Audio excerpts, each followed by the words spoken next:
Start करते हैं fundamental of partnership firm का एक न्यू टॉपिक जिसका नाम है guarantee of profit to a partner.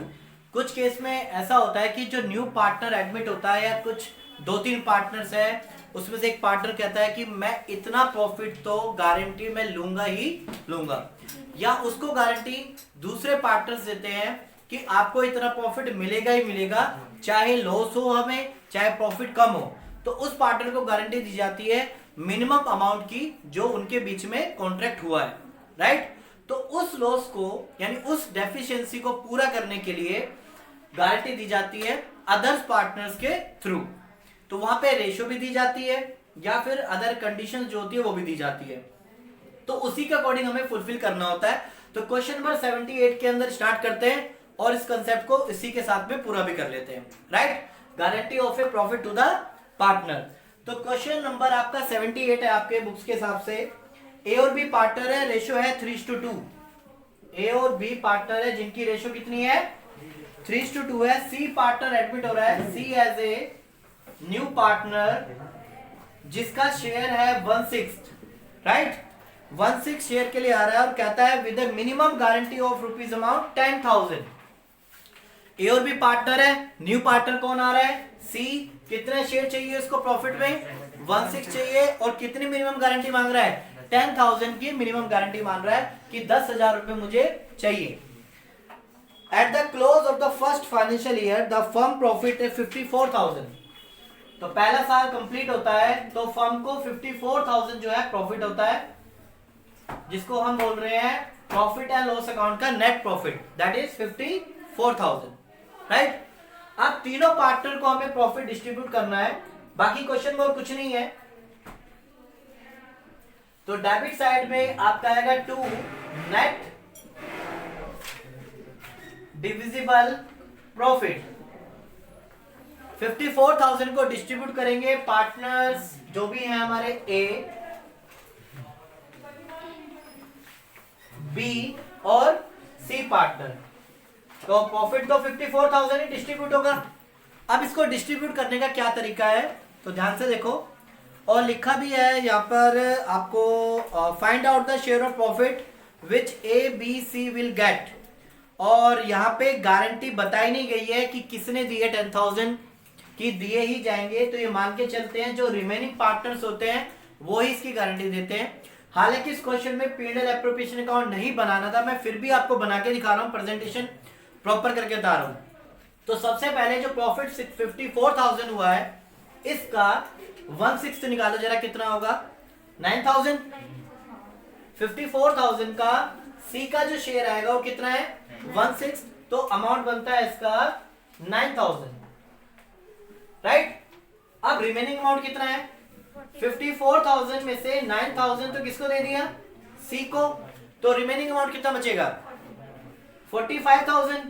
45,000 को किसमें डिस्ट्रीब्यूट किया जाएगा ए और बी के अंदर 3:2 की रेशियो में। तो ये अमाउंट आएगा आपका 27,000 और 18,000। टोटल अमाउंट 54,000 था। तीनों की रेशियो गिवन नहीं है पहले, इसलिए मैंने सी को 1/6 शेयर दे दिया।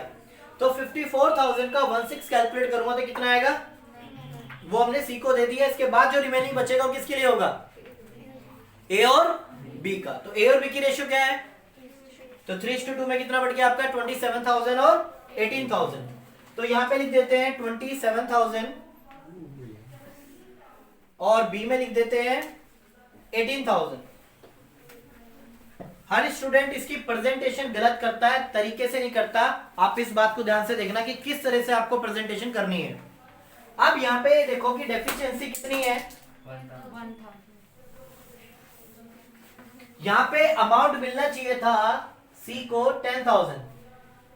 यही तो बात डिसाइड हुई थी कि सी को मिनिमम अमाउंट कितना मिलना चाहिए 10,000, बट इसको मिला कितना है तो 10,000 मिलना चाहिए था, 9,000 मिला है। तो कितनी डेफिशिएंसी है 1,000 रुपीज की क्या है डेफिशिएंसी है। इस डेफिशिएंसी को कौन पूरा करेगा ए और बी पूरा करेंगे अपनी रेशियो में। या तो क्वेश्चन में रेशियो बताई होगी, नहीं बताई है तो जो भी आपकी और रेशियो होगी उसमें आप डिस्ट्रीब्यूट करोगे। तो 1000 रुपीज को आप 3:2 में डिस्ट्रीब्यूट करोगे तो कितना आएगा? 600 और 400। यानी कि जो ये कमी है सी के रिगार्डिंग में, जो 1000 रुपीज की डेफिशिएंसी है, वो ए और बी पूरी करेंगे 600 और 400 के लिए। तो यहां से ए का माइनस किया जाएगा कि ए बोलेगा मैंने सी को कितना दिया है? 600, और बी बोलेगा मैंने सी को कितना दिया है? 400। तो सी बोलेगा फ्रॉम ए से कितना आया अमाउंट, और फ्रॉम बी से कितना आया? 400।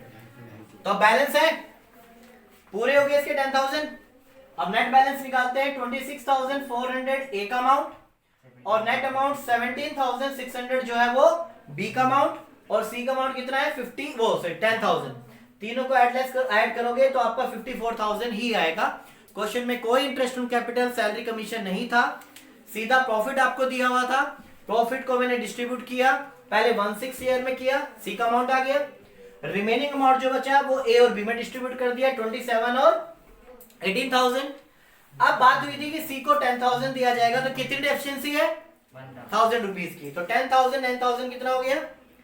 तो इस डेफिशिएंसी को ए और बी पूरा करेंगे अपनी रेशियो में 3:2 में। तो 600 ए देगा और 400 बी देगा, वो दोनों तरफ ऐड करेगा।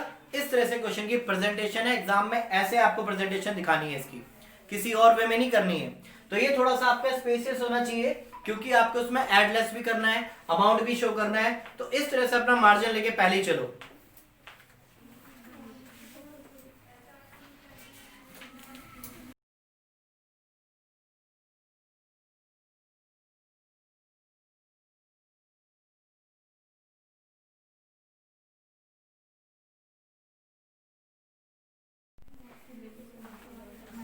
क्वेश्चन नंबर स्टार्ट कर रहे हैं 80, जो 3 मार्क्स तक के लिए इंपॉर्टेंट क्वेश्चन है। क्वेश्चन नंबर 80 में XYZ 3 पार्टनर्स है, और बिजनेस जो भी स्टार्ट हुआ है वो 1 अक्टूबर 2019 से हुआ है, यानी आफ्टर 6 मंथ, 6 महीने ऑलरेडी साल के निकल चुके हैं। इस बात को ध्यान रखना। पार्टनर्स है यहाँ पे XYZ, और रेशियो है इनके बीच में 4:3:3।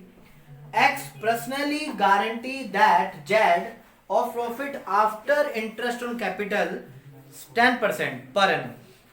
X गारंटी देता है Z को कि इंटरेस्ट ऑन कैपिटल देने के बाद 10% इंटरेस्ट ऑन कैपिटल देने के बाद तुझे 80,000 से कम नहीं दिए जाएंगे, नॉट लेस देन 80,000। यानी गारंटी कितनी है? 80,000 की। पर एक बात बताओ, बिजनेस अगर स्टार्टिंग से चलता तो ही तो गारंटी 80,000 की होती। आधा साल तो निकल चुका है, तो गारंटी भी क्या हो जाएगी आपकी? आधी हो जाएगी। यहाँ पे इस बात को ध्यान में रखना था पॉइंट, कि 6 महीने ऑलरेडी निकल चुके हैं बिजनेस के, और रिमेनिंग मंथ है आपके 6 मंथ। तो गारंटी 80,000 तभी तो होगी जब पूरा साल होगा। जब आधे साल अभी बच के आया तो गारंटी भी क्या हो जाएगी? उसकी हाफ हो जाएगी। तो यहाँ पे गारंटी 80,000 ना होके गारंटी कितनी होगी? 40,000। तो क्वेश्चन में गारंटी खाली एक्स ने ही दी है, वाई का यहाँ पे कोई रोल नहीं है। तो सबसे पहले यहाँ पे इंटरेस्ट ऑन कैपिटल लगाते हैं, और लास्ट में आपको प्रॉफिट दिया हुआ है 2020 का 1,60,000 बाय P&L का प्रॉफिट। तो यहाँ पे सबसे पहले इंटरेस्ट ऑन कैपिटल कैलकुलेट करेंगे, जो कि 10% है। तो 3 लाख की कैपिटल है एक्स की, तो 3 लाख पे 10% कितना होगा? 30,000। बट हाफ ईयर का कितना होगा? 15,000, राइट। हाफ लेंगे 6/12, 3 लाख के ऊपर 10% और 6 मंथ का इंटरेस्ट भी ध्यान रखना है आपको, दैट इज 15,000। अब बात करें यहाँ पे वाई की, तो वाई की कैपिटल है 20,000, 20,000 का 10% होता है 2 लाख का, सॉरी 10% होता है 20,000, और हाफ ईयर का हो गया आपका। अब Z की बात करें तो 1,50,000 है, तो 15,000 आपका 10% हो गया, उसका हाफ करेंगे 7,000, ये हो गया आपका 25, 32,500। ओके, X की कैपिटल, Y की कैपिटल और Z की कैपिटल तीनों को ऐड करेंगे तो आपकी आ जाएगी 32,500 आपका टोटल इंटरेस्ट ऑन कैपिटल। अब आगे चलते हैं, इसको क्लोज करते हैं क्वेश्चन को। तो यहाँ पे आएगा आपका नेट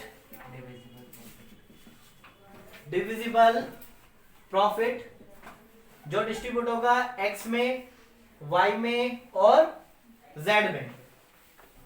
तो कैलकुलेट करते हैं, 1,60,000 में से माइनस करेंगे तो क्या अमाउंट आएगा? 1,27,500। अब इस प्रॉफिट को एक्स वाई जेड में डिस्ट्रीब्यूट करेंगे 4:3:3 की रेशियो में।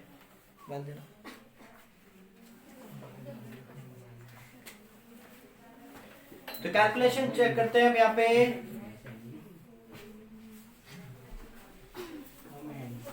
अमाउंट है 1,27,500 मल्टीप्लाई बाय 4 डिवाइडेड बाय 10, तो ये आएगा आपका 51,000। तो x का जो अमाउंट आया वो है 51,000। अब y की बात करें तो 3 डिवाइडेड बाय 10, ये अमाउंट आया आपका 38,250 और z का अमाउंट आएगा सेम 38,250। बट z को गारंटी कितने अमाउंट की दी गई थी? 80,000 की। बट हाफ ईयर होने की वजह से 6 साल 6 महीने निकलने की वजह से गारंटी भी आपकी क्या हो गई? हाफ हो गई। अब यहाँ पे जेड की जो डेफिशिएंसी है वो क्या आएगी? 40,000 माइनस 38,250, तो 1,750 आपका जेड की डेफिशिएंसी आएगी, राइट। इस डेफिशिएंसी को कौन बोर्न करेगा? Borne by Y, sorry X. जो इस लॉस हुआ है जेड को, उतना लॉस की भरपाई कौन करेगा? एक्स, क्योंकि एक्स ने गारंटी दी है तो एक्स के अमाउंट माइनस किया जाएगा। तो एक्स बोलेगा टू जेड, जेड को कितना अमाउंट दिया गया? 1,750, तो अमाउंट आएगा 49,250।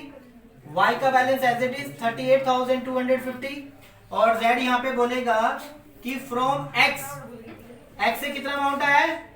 1,750। तो यहाँ पे सारे बैलेंस मैच हो जाएंगे। 1,60,000 आपका प्रॉफिट था। इंटरेस्ट ऑन कैपिटल 6 मंथ के कैलकुलेट किए गए। 1,60,000 में से इंटरेस्ट ऑन कैपिटल देने के बाद प्रॉफिट डिस्ट्रीब्यूट किया 3:4:3:3 में 51, 38,250 और 38,250। गारंटी दी गई थी जेड को 80,000 की। 6 महीने बाद बिजनेस स्टार्ट हुआ है तो गारंटी आपकी हाफ हो गई। तो उसके बीच का जो डिफरेंस था वो आपकी जेड की डेफिशिएंसी है, वो कौन बोर्न करेगा? एक्स करेगा। तो एक्स में से माइनस किया जाएगा और जेड में जो है वो प्लस किया जाएगा। तो तीनों अमाउंट को आप ऐड करेंगे तो 1,27,500 ही बनेगा। तो एग्जाम के लिए क्वेश्चन इंपॉर्टेंट है, बेसिक क्वेश्चन से अगर आप स्टार्ट कर सकते हो तो आप ये क्वेश्चन कर सकते हो, 80 क्वेश्चन।